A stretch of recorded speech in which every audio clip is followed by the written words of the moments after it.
За өдрийн мэнд энэ хуулийг бол дэмжиж байгаа. Сая бас нэлээд хэдэн гишүүдийн хувьд бол татврын хууль маягтай юмнууд яригдж байна. Энэ бол татврын тухай хууль биш. Энэ хууль бол тамхины хяналтын тухай, тамхины хэрэглээний тухай, тамхины дам хэрэглээний тухай, түүнээс нийгэмд үүсэх хор хуршлыг зохицуулах тухай ийм хууль юм байна. Өмнөх манай Эрдэнэчим гишүүн бол маш сайн хууль санаачилсан. Энэ хуулийг одоо тодорхой цаг хугацааны хүрээнд нийгэмд үүсэж байгаа нөхцөл байдал хүрээнд өөрчлөх заалшгүй шаардлага үүсэж байгаа.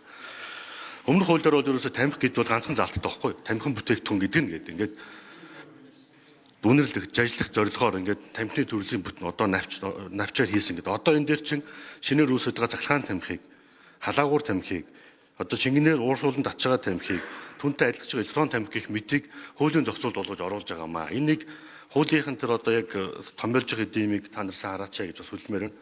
Хоёрдугаар тамхинаас хамаарч жил бүр 4300 хүн нас орж ийн гэж маш том тоо. Энэ бол аимшигтай том тоо.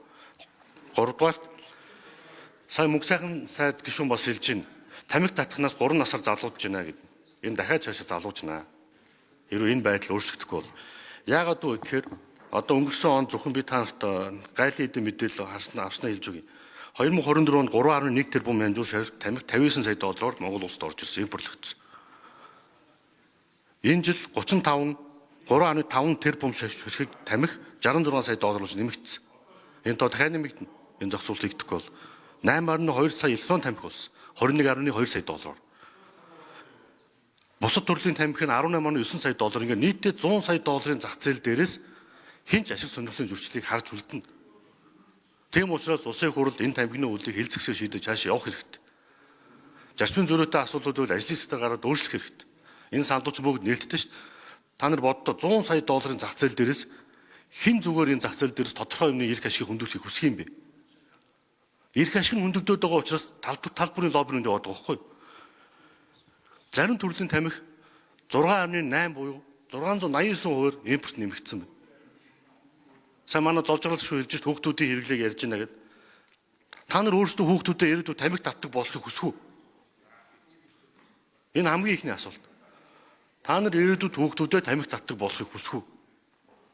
Тэр үүднээс хандаж та хэд маань энэ хууль тандаараа гэж хэлээ. За бас дээр нь дахиад уран бүтээлч тандаж нэг уриалга гаргамаар байна.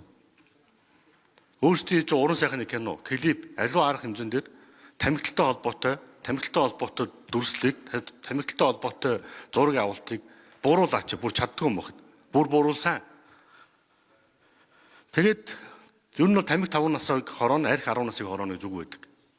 Энэ бол монголчуудын уламжлалт зүрэг.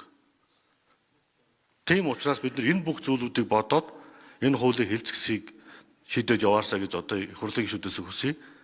Бид нар магадгүй өнөөдөр энэ танхим төчний хүүхдүүд орж ирсэн бүгдээр харсан. Энэ хүүхдүүдийн ирээдүйн асуудлыг тодорхой хэмжээр зохицуулах юм хуулийн зохицуулттай л хууль. Тэрийг зохицуулах гэдэг.